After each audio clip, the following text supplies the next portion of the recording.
Shabbat Shalom. This story is told of a certain older man who went to his doctor.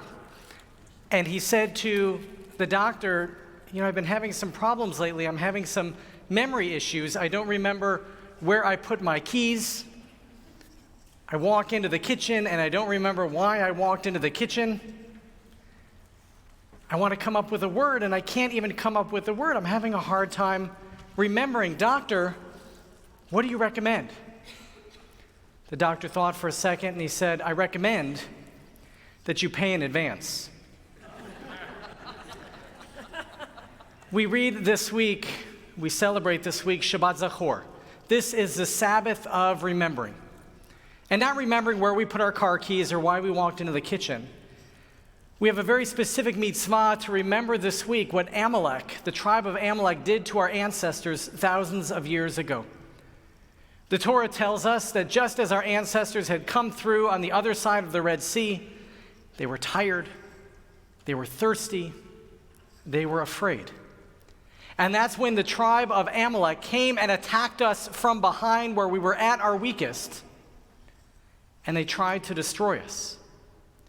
And it wasn't because we were walking through their territory, it wasn't because we were coming after them, but rather the tribe of Amalek crossed hundreds of miles just to seek out and destroy the Jewish people.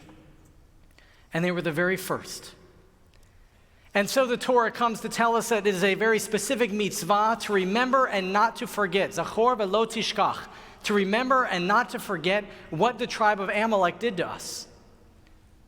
Because generation after generation, there are Amalekites, descendants of the tribe of Amalek, who come to try to destroy the Jewish people. The very origins of anti-Semitism are believed to be here in this tribe of Amalek. And so we receive a very difficult and hard to hear mitzvah, commandment, to commit genocide against the Amalekite people. We're commanded to wipe the Amalekite, this tribe of Amalek, off the face of the earth. Now, in trying to understand this very complicated and difficult mitzvah, Maimonides and then Rabbi Joseph Soloveitchik in our own time come to teach that the commandment is not to destroy a particular people, but to destroy any of the enemies of the Jewish people. Our mitzvah, our commandment they come to teach, is to wipe out anti-Semitism and anti-Semites whenever we come across them. Because generation after generation, anti-Semitism rears its ugly head. And so we have an obligation to combat anti-Semitism. The story is told from the 1970s. It was a cold, gray, terrible day in the Soviet Union. A wicked snowstorm, not unlike one we just had this past evening. And finally, a shipment of meat arrives in this desolate part of the Soviet Republic. And a line comes out to pick up their meat, and it stretches seemingly for miles. And the leaders, those who are passing out the meat, look at this incredible line, and they know that they just don't have enough meat to give to everybody waiting. So, of course, they look at this line, they look at their meat supply, and they say, all Jews, go home. You don't get any meat. So sure enough, all the Jews leave. They're the first ones kicked out of line. And so the Soviets continue to pass out the meat, and they look and the line is still long, and after a couple hours they see how much meat they have left, and they say, you know what? Anyone who's not a communist, you have to go home. And sure enough, all the non-communists leave the line. And so distribution of the meat continues again. And a couple hours go by, and the leaders look and they see they still don't have enough meat to serve everyone in this line. So they say, all of the communists born after 1956, you have to go home. And so sure enough, the line thins out again, and they start passing out more meat. And after another few hours, the leaders look, and they say, we have a problem. There's just not enough meat for everyone. So after standing in line for nearly an entire day, those who are left are told, go home. We have no more meat. And so sure enough, overheard, one woman says to another woman, how come the Jews get all the special treatment? They didn't have to wait in line all day. Anti-Semitism exists generation after generation. And this holiday of Shabbat Zachor reminds us of our obligation to wipe out anti-Semitism and anti-Semites whenever we come across them. Because what we see is our ancestors' failure to destroy the tribe of Amalek allowed Haman to be born. The Bible says that Haman is a descendant of Amalek. And the story of Purim, in which Haman tries to lead the Persians to kill the Jews, is a direct result of our failure to wipe out Amalek, to kill anti-Semitism whenever we have a chance to. Now, as we look at our own time, what can we do to battle anti-Semitism? And there are several things we can do. We can try to tamp down this extreme tribalism that exists in our country. Because you know what? Every now and again, Democrats have something good to say. And every now and again, Republicans have something good to say. We can learn from each other. We can benefit from working together. And we can try to give each and every one of the opposite tribe the benefit of the doubt. We can work to change the rhetoric that exists in this country, how we talk about others. They are not necessarily the enemy. We can all work together. But I think most of all, in our battle against anti-Semitism and against anti-Semites, most of all, what we can do to fulfill the mitzvah of remember and not to forget is to love and to support the state of Israel. To love and to support the state of Israel. It's an imperfect country. God knows they're struggling right now with democracy. But we have an obligation to love and to support the state of Israel.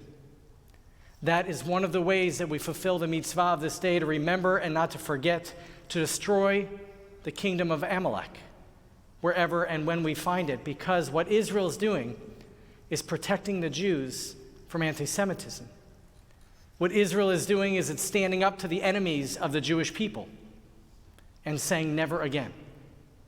We have an obligation to support, to love the Jewish state of Israel.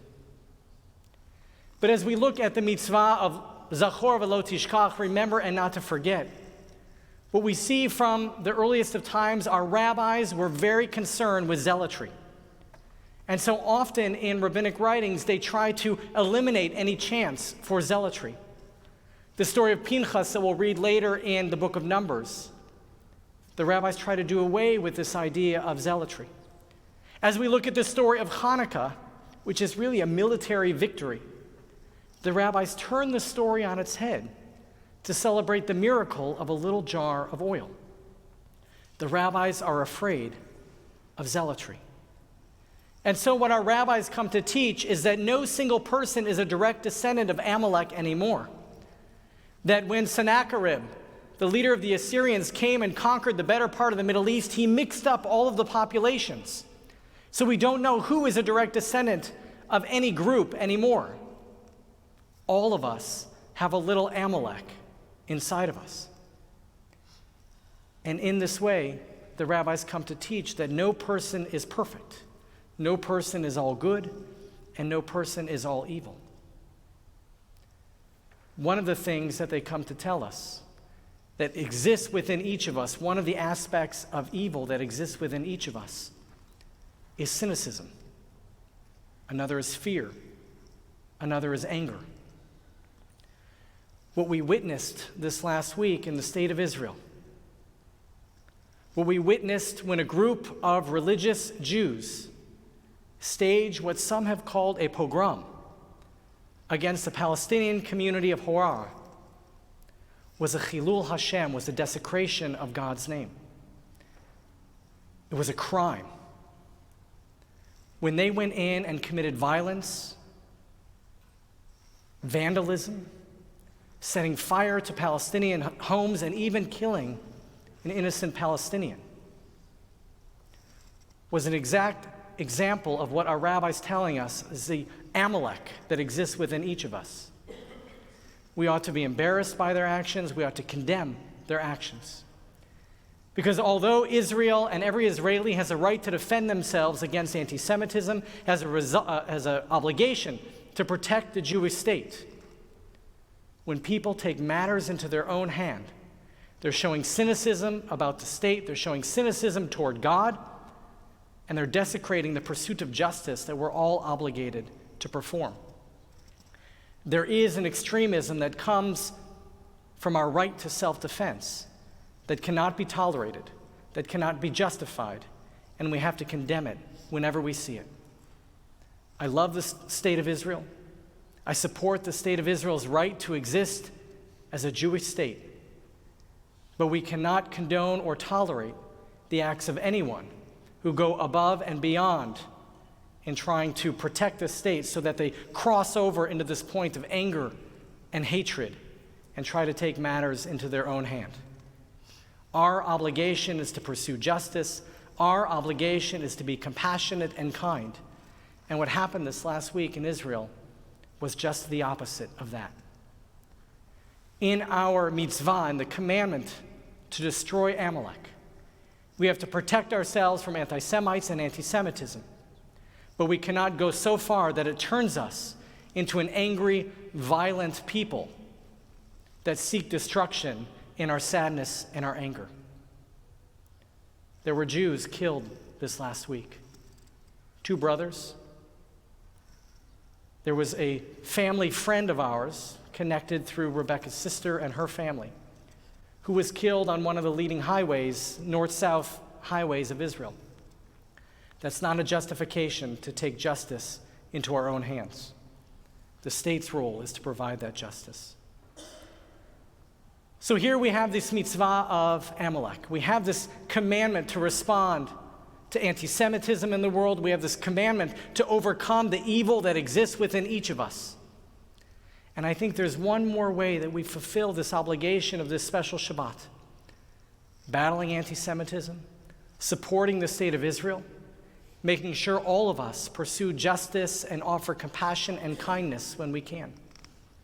And that actually comes from this week's Torah portion, Parashat Tetzaveh, that talks about the lighting of the menorah, that 7-branch candelabra that existed in the Mishkan, the tabernacle, and that continued in the Beit HaMikdash, the holy temple, until the Romans carried it away.